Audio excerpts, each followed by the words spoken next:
December 20th, 1963. South Bend, Indiana.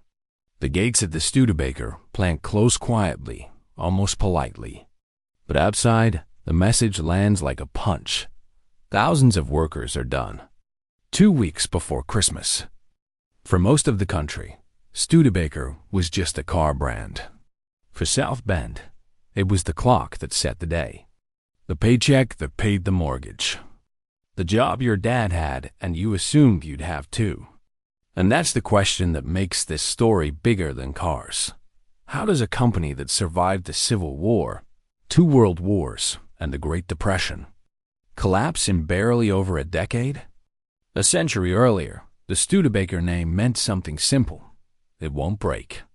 In the 1850s, 5 brothers, sons of a German immigrant blacksmith, built wagons, the way you build a reputation, one customer at a time, with craftsmanship you can't fake. They moved to South Bend with almost nothing. The early shop is small, loud, and hot iron glowing at the forge, wood planed by hand. They build wagons that farmers trust with their livelihoods.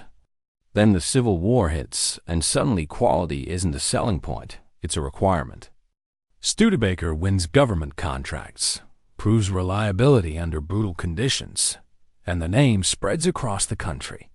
By the late 1800s, Studebaker becomes one of the biggest vehicle makers on earth. And then, at the exact moment most companies would relax, Studebaker chooses to panic early. In the late 1890s, cars are weird toys, smelly, loud, unreliable. Most wagon makers laugh. Studebaker's leadership doesn't. They look at the street and make a heretical bet. The horse is doomed. They start cautiously electric cars first, quiet and clean, perfect for city trips. But batteries can't go far. So they pivot toward gasoline. The key is timing. Studebaker isn't just reacting. They're converting. They move from wagons to automobiles without burning their bridge too early, and without stepping in too late. By 1913, they stop making wagons entirely. It's a clean break, and it's bold. But the pivot that made Studebaker famous also hides a future weakness. They're still building like craftsmen, while the industry is learning to build like machines. Studebaker survives the Great Depression barely, then World War II forces every automaker to become a military manufacturer. Studebaker builds engines, vehicles, and especially trucks. War production teaches precision, scale, and speed. More importantly, it builds cash and confidence. Then 1947 arrives, and Studebaker plays it like a chess grandmaster. While bigger rivals are still retooling, Studebaker rolls out a truly new post-war car, sleek, futuristic, impossible to ignore. People stare. The press loves it. Customers line up. By 1950, Studebaker hits its peak. The South Bend plant running around the clock, tens of thousands employed, the town humming like it's plugged into the grid. But here's the trap: peak years can be the most dangerous years, because they teach you the wrong lesson. Whatever we're doing is working. Studebaker's design reputation becomes legendary. In 1953, they release cars that look like they were drawn by the future, low, clean, elegant. But beauty can distract you from the balance sheet. Here's the simple version of the jargon. Economies of scale means the more units you make, the cheaper each unit becomes, because fixed costs get spread out. Ford and GM can spread factory costs across millions of cars. Studebaker can't, and there's another hidden weight. Their South Bend plant is old. Upgraded, yes, but not built like the newest high-efficiency factories Detroit is pumping money into. So even when Studebaker sells well, it's often working harder for less. And once the market turns, that harder for less becomes impossible at any price. In 1954, Studebaker makes a move that sounds like survival.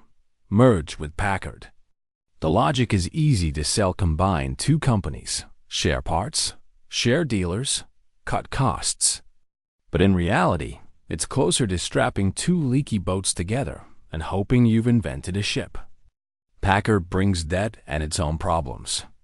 And instead of one strong strategy, the combined company gets competing priorities and shrinking room to breathe. At the same time, the big three tighten the vice. They can cut prices and survive on volume.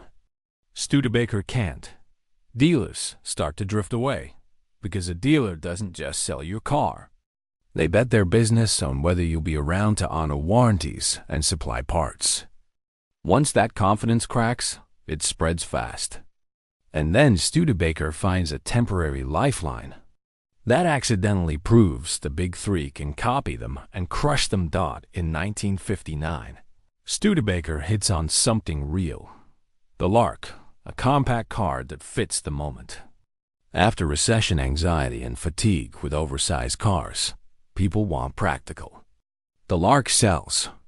For a moment, it looks like a comeback story. But the big three are watching like hawks. And when Ford and Chevrolet decide they want your market segment, they don't compete. They flood it. They launch their own compacts with bigger marketing, bigger dealer networks, and pricing power Studebaker simply doesn't have. So the Lark doesn't fail because it's bad. It fails because it's alone. Studebaker's last big swing will be gorgeous, and it will arrive with a manufacturing problem they can't afford. Studebaker's final headline grabber is the Avanti radical styling. Performance bragging rights, the kind of car that makes people turn their heads at a stoplight. It's a halo car, meaning it's built to lift the image of the whole brand, even if it doesn't sell in huge numbers. But the Avanti's body is fiberglass, and that creates production delays. Delays mean late deliveries. Late deliveries mean canceled orders. And canceled orders are fatal when you're already short on cash. By late 1963, the money is gone. Credit tightens, and suppliers want cash up front. Then comes December. The gates close. The line goes silent. South Bend doesn't just lose a company. It loses its anchor. The saddest part is this. Studebaker didn't run out of ideas. It ran out of runway. Today, pieces of the old complex remain.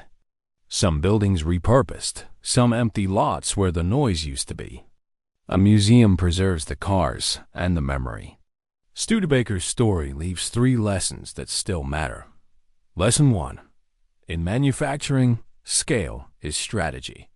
If you can't win on volume, you must win with a niche that giants can't or won't copy fast. Lesson 2. A merger doesn't automatically create strength.